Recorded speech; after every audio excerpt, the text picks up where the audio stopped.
প্রিয় দেশবাসী, সবাইকে বাংলা নববর্ষ 1432-এর শুভেচ্ছা জানাচ্ছি। শুভ নববর্ষ। পহেলা বৈশাখ আমাদের প্রাণের উৎসব, বাঙালির সার্বজনীন উৎসব। পুরো পৃথিবীতে যেখানে যেখানে বাঙালিরা আছেন, আজ আমাদের সবার আনন্দের দিন, বর্ষবরণের দিন। বাংলা সাল গণনা শুরু হয়েছিল কৃষিকাজের সুবিধার জন্য, ফসলি সন হিসেবে। এখনও এদেশের কৃষকরা বাংলা তারিখের হিসেবেই বীজ বোনেন, ফসল তোলেন। বাংলা নববর্ষের এক অবিচ্ছেদ্য অংশ হালখাতা। এখনকার আধুনিক সময়েও এখনও এই হালখাতার ঐতিহ্যকে ধরে রেখেছেন বাংলাদেশের হাটে বাজারে, শহরে বন্দরে।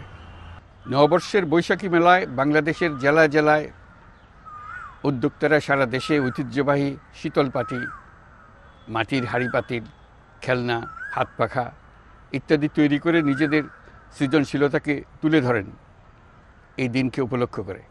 বাংলাদেশের সংস্কৃতি ও ঐতিহ্য রক্ষায় এবং একে এগিয়ে নিয়ে যেতে আমাদের সবাইকে সক্রিয় ভূমিকা রাখার জন্য অনুরোধ জানাচ্ছি।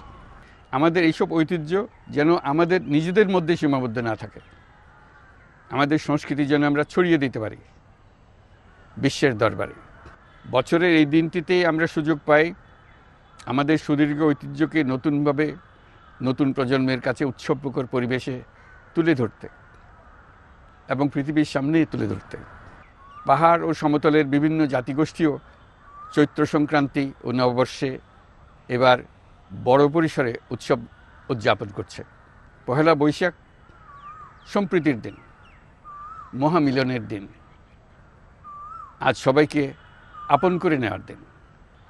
এবারের নববর্ষ নতুন বাংলাদেশের প্রথম নববর্ষ। আসুন আমরা বিগত বছরগুলোর গ্লানি, দুঃখ, বেদনা, অসুন্দর ও অশুভকে ভুলে গিয়ে নতুন প্রত্যয়ে, নতুন উদ্যমে সামনের দিকে এগিয়ে চলি। চলুন নতুন বাংলাদেশ গড়ে তুলি। 24-এর গণ অভ্যুত্থান আমাদের সামনে বৈষম্যহীন বাংলাদেশ গড়ে তোলার সুযোগ এনে দিয়েছে। এই সুযোগ যেন আমরা না হারাই। বৈষম্যহীন বাংলাদেশ গড়াই হোক এবছর নববর্ষের আমাদের অঙ্গীকার। আমি নববর্ষের সকল আয়োজন ও উদ্যোগের সাফল্য কামনা করছি। নববর্ষ 1432 আমাদের সবার জন্য শুভদিনের সূচনা করুক।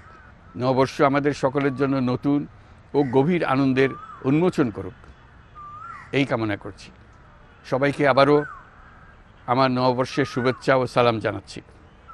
আসসালামু আলাইকুম। মহান আল্লাহ আমাদের সহায় হন। আল্লাহ হাফিজ।